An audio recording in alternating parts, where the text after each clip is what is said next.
காணலாம். கதையின் தலைப்பு முனிவரும் வாழ்க்கை பாடமும். முன்னொரு காலத்தில் ஒரு அடர்ந்த காட்டின் ஓரத்தில் அமைந்திருந்த ஒரு அழகான கிராமத்தில் ஒரு முனிவர் வாழ்ந்து வந்தார். அவர் மிகவும் அமைதியானவர். அவரிடம் வரும் எவரும் ஒரு புன்னகையும் நல்ல ஆலோசனையும் வழங்க தவறியதே இல்லை. ஊர் மக்கள் அவரை ஞானி முனிவர் என்று அன்புடன் அழைத்தனர்.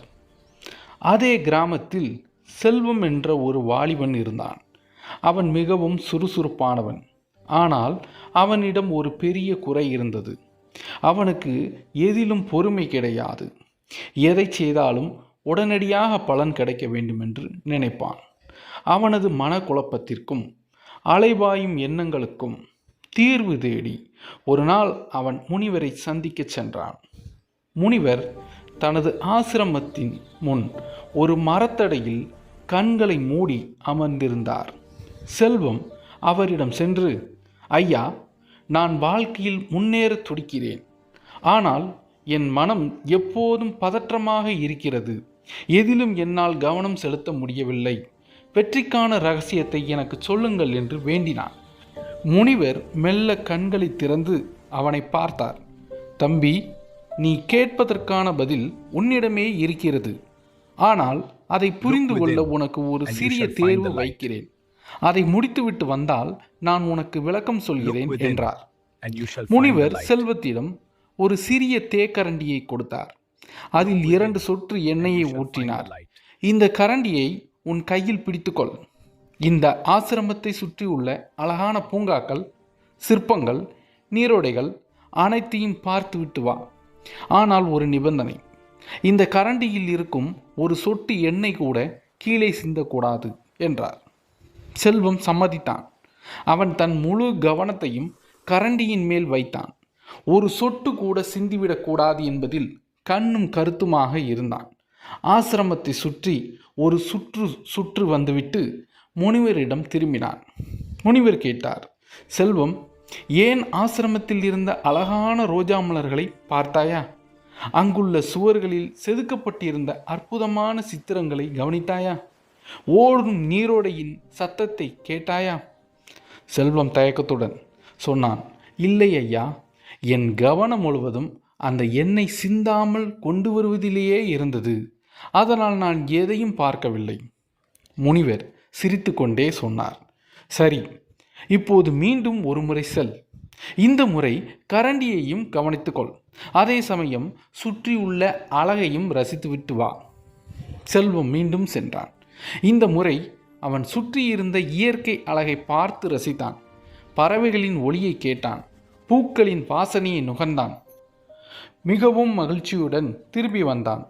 ஆனால் அவன் கையில் இருந்த கரண்டியை பார்த்தபோது அதில் இருந்த எண்ணெய் முழுவதும் கீழே சிந்திவிட்டிருந்தது.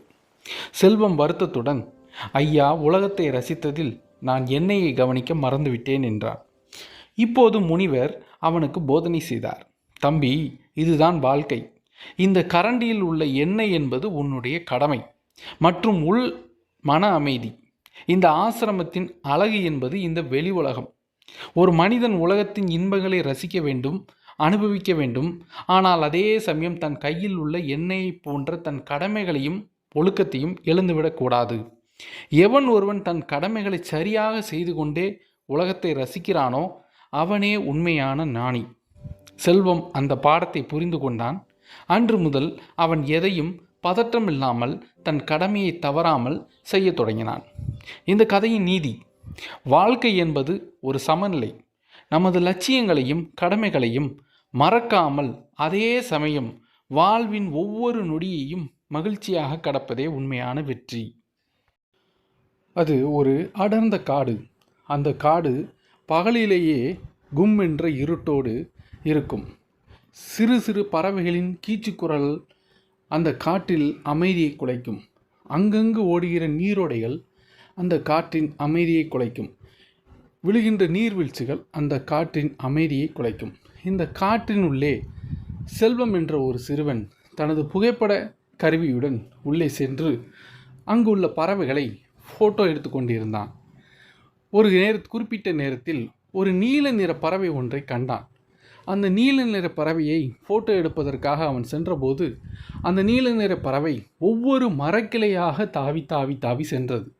அப்படியே அந்த நீல நிற பறவையை கவனித்து கொண்டே சென்று கொண்டிருந்த செல்வம் காட்டின் பாதையை மறந்து விட்டான். தான் சென்ற பாதை மறந்து விட்டது. ஆகையால் அவன் காட்டின் உள்ளே சென்று விட்டான். இரவு பொழுதாகிவிட்டது. செல்வத்திற்கு ஒரு சிறிதளவு மனதில் பயம் ஏற்பட்டு விட்டது. பகலில் அழகாக தெரிந்த காடு இரவில் இருட்டில் செல்வத்திற்கு பீதியை கிளப்பியது. அங்கு ஏற்பட்ட ஒளிகளை கண்டு அந்த மிருகங்களின் அலர்களை கண்டு செல்வம் மனம் பதறினான். அவன் மனதிற்குள் பயம் உண்டாக ஆரம்பித்தது. அவனுக்கு வியர்வை வர ஆரம்பித்தது. பக்கத்தில் இருந்த மரக்கிளையில் ஒரு அரிய வகை ஒரு சத்தம் கேட்டவுடன் அவன் பயந்து யார் என்று கேட்டான். அந்த மரக்கிளையை விலக்கி கொண்டு ஒரு பழங்குடி முதியவர் ஒரு தீப்பந்தத்தை கையில் எடுத்துக்கொண்டு உள்ளே வந்தார். யாரடா நீ என்று அவனிடம் கேட்டார்.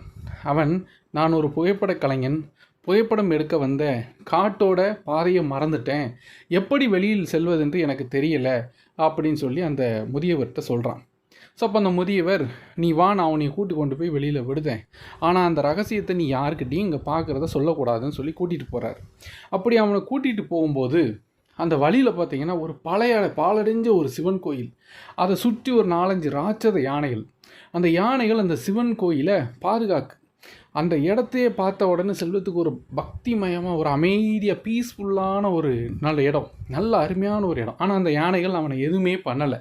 செல்வமும் அந்த யானைகளையோ அந்த கோயிலையோ ஃபோட்டோ எதுவுமே எடுக்கலை. ஸோ அப்போ அந்த முதியவர் அவனை கூட்டி கொண்டு வந்து என்ன செய்கிறாரு, காட்டோட வெளிப்பகுதியில் வாயில் பகுதியில் விட்டுட்டு, இங்கே பார்த்ததை நீ யாரிடமும் சொல்லக்கூடாது, ஸோ நல்லபடியாக போயிட்டு வா அப்படின்னு சொல்லி ஆசீர்வாதம் பண்ணி அனுப்பிடுறாரு.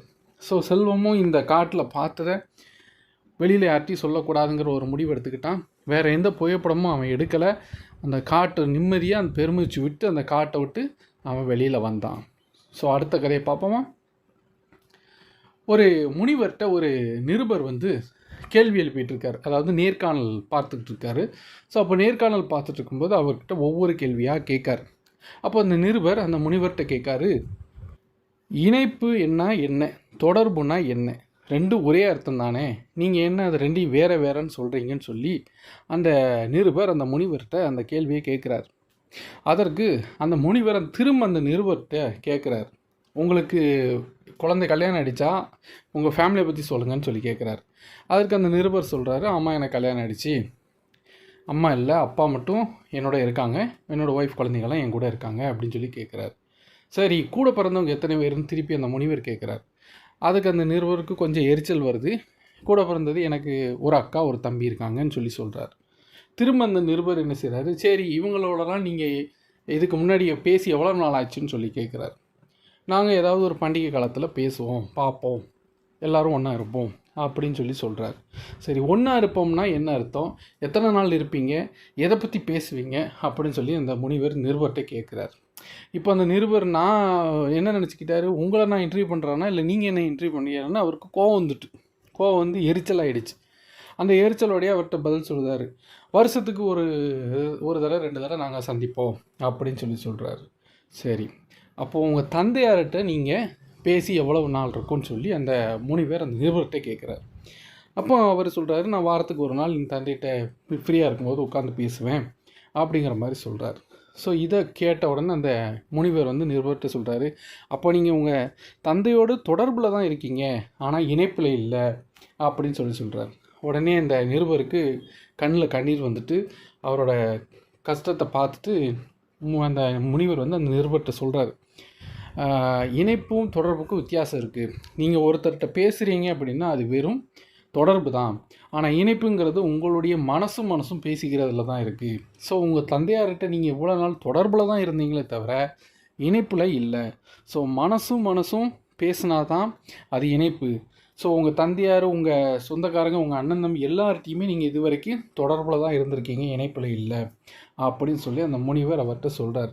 ஸோ அப்போது தான் அந்த நிருபருக்கு புரிஞ்சுது இணைப்புனா என்ன, தொடர்புனா என்ன அப்படிங்கிறது. ஸோ இனிமேல் நான் வந்து எல்லார் கூடயும் தொடர்பில் இருப்பேன், மனம் விட்டு எல்லார் கூடயும் பேசுவேன், பழகுவேன், முக்கியமாக என்னோடய தந்தைகிட்ட நான் மனமுருகி பேசுவேன் அப்படின்னு சொல்லி அந்த முனிவர்கிட்ட நன்றியை சொல்லி அவர்கிட்ட வாழ்த்துக்களையும் என்ன செய்கிறார், பெறுறாரு. அந்த முனிவரும் அவருக்கு ஆசீர்வாதத்தை சொல்லி கண்டிப்பாக இனிமேல் எல்லாருக்கூடையும் நீங்கள் என்ன செய்யுங்க, தொடர்பில் மட்டும் இல்லாமல் இணைப்புலையும் இருங்க அப்படின்னு சொல்லி எல்லாருக்குமே அதை ஒரு மோரலாக சொல்லி முடிக்கிறார். ஸோ அடுத்த கதை பார்த்திங்கன்னா ஒரு குருவி. அந்த குருவி ஒரு மலையடி வாரத்தில் ஒரு சின்ன கம்பில் நின்றுக்கிட்டு இருக்குது. ஸோ ஒரு வித பயத்தோடையும் பதட்டத்தோடையும் இருக்குது. ஸோ அது எழுந்து பறக்க முயற்சி செய்யுது. ஆனால் அங்கே அடிக்கக்கூடிய அந்த பலமான காற்று அந்த குருவியை பறக்க விடாமல் தடுக்குது. ஸோ அதனால் அது பயந்து நடுங்கி அந்த மரக்கிளையில் உட்காந்துக்கிட்டு இருக்கு. எந்திரிச்சு பறக்க ஆரம்பிக்குது. திருப்பி அந்த காற்று வீசும்பொழுது உடனே என்ன செய்யுது, உட்காருது. மறுபடியும் அது எழுந்து அந்த காற்றை எதிர்த்து என்ன செய்யுது, பறக்க தொடங்குது. அதுக்கு மேலே ஒரு உயரமாக ஒரு கழுகு ஒன்று பறந்து போகுது. ஸோ அந்த குருவி அந்த கழுகை பார்த்து அது எப்படி காற்றில் சிறகரிச்சு பறக்கு அப்படிங்கிறத கற்றுக்கிட்டு அதுவும் என்ன செய்யுது, அந்த கழுகு மேலே மலை மாதிரியே கழுகோடு சேர்ந்து என்ன செய்யுது, பறக்க ஆரம்பிக்கிறது. ஸோ இப்போ அந்த குருவி என்ன செய்யுது, அந்த காற்று எதிர்த்தடிக்கக்கூடிய காற்றை தன்னோட சிறகால தள்ளி பறந்து மேலே எழும்பி மலையோட உச்சியில் போய் என்ன செய்யுது, நிற்க ஆரம்பிச்சிருது. ஸோ மலையோட உச்சியில் போய் நிற்க ஆரம்பிக்க உடனே அங்கே என்ன ஆகுது அப்படின்னா, பயங்கர இடி சத்தத்தோட மழை பெய்ய ஆரம்பிக்கும். ஸோ அதுப்போ அந்த மழை பெய்யறதுனால அந்த குருவி அந்த மலையில் நடுங்கிட்டே நிற்கிது, ஒரு கம்பில் பிடிச்சி நிற்கிது. அது இன்னும் பறந்து போக வேண்டிய இடத்துக்கு இன்னும் போகலை.